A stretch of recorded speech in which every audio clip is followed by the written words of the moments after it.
this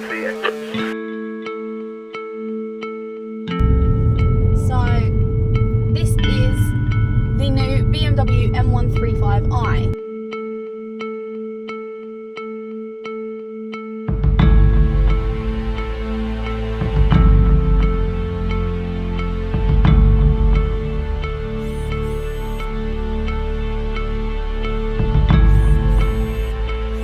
As much as I want to instantly just be like, no, not about this, because, you know, I have an M140 and I'm a big fan of the 3 litre straight 6 hot hatch that is. But when you compare this to what it's in the market against, so the A45 and now the A35, the Golf R, the Audi S3, it's actually really nice to drive.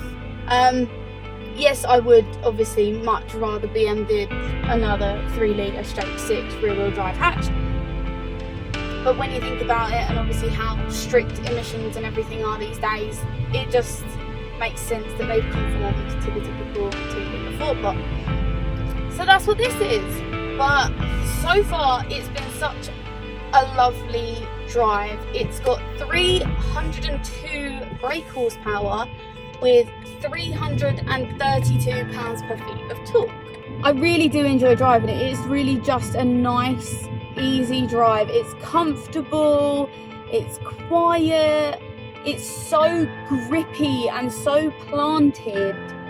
There is something really nice and reassuring about driving a hatch where you don't have to worry about the back end coming to bite you. And this is very clever in the sense of being front wheel biased, but it is still extra drive, so it can take all the power it needs to send to the back to even it out as extra drive from the front within 250 milliseconds, which is ridiculously quick. So it'll be interesting to see this against like the new A35, just because, you know, they're very sort of evenly matched. It's just lovely, and like I said, I've driven the A45 before, the first gen, and I liked it, but it was so loud and so brash, and it was juicy as hell as well. Fuel wise, it just drank, whereas this has been really quite good. Actually, let's have a look.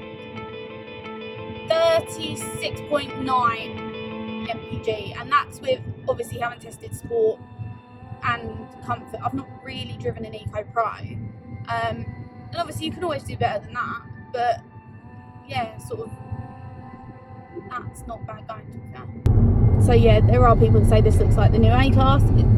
Yeah, relative to a new Ford Focus, yes, they're all sort of heading in the same direction. All hatches are essentially becoming one in the same. They've got their manufacturer quirks to stand out.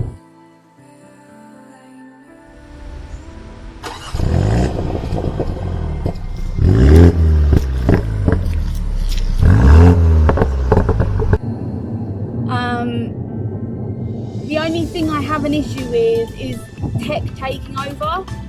So when you've got the like this intelligent safety, I went to go round a bus that had pulled over in a bus stop, and as I'm going round the bus, there's a parked car at the side of the road, and this decided to slam its brakes on because obviously it sensed the parked car. And it's just like, I hate those driver aids, because yes, they can be great, but stuff like that, it really bugs me, because it was like, it's not a moving car, it's a parked car at the side. Like, really? But I've had that issue with quite a few different manufacturers. My Volkswagen Golf used to have all that stuff, and I'm just not a fan. I like to be the one that's driving, so I'm in control, not allowing a computer to do it. But, you know, the indicator noise is a little bit unpleasant, but it's a more bearable noise than the engine sound that you get in the cabin, because the amount of engine sound they provide in the cabin. Now, thankfully, BMW have given you options to adapt this sound. I'm not a fan. I understand if you want the 2 litre 4-pot to actually sound like there's something there, but to have so much artificial sound is just slightly off-putting. High beam assist, amazing. I honestly wish my car had these lights, because at night, especially where I live in Surrey, it's very dark, very enclosed with trees and a lot of wildlife, and the light just sort of deviates around the car in front of you to highlight the hedges and stuff, so you can see if there's any deer or foxes, rabbits, whatever about to run out in front of you. And it will sense if someone's oncoming, so it will drop it. What else have we got?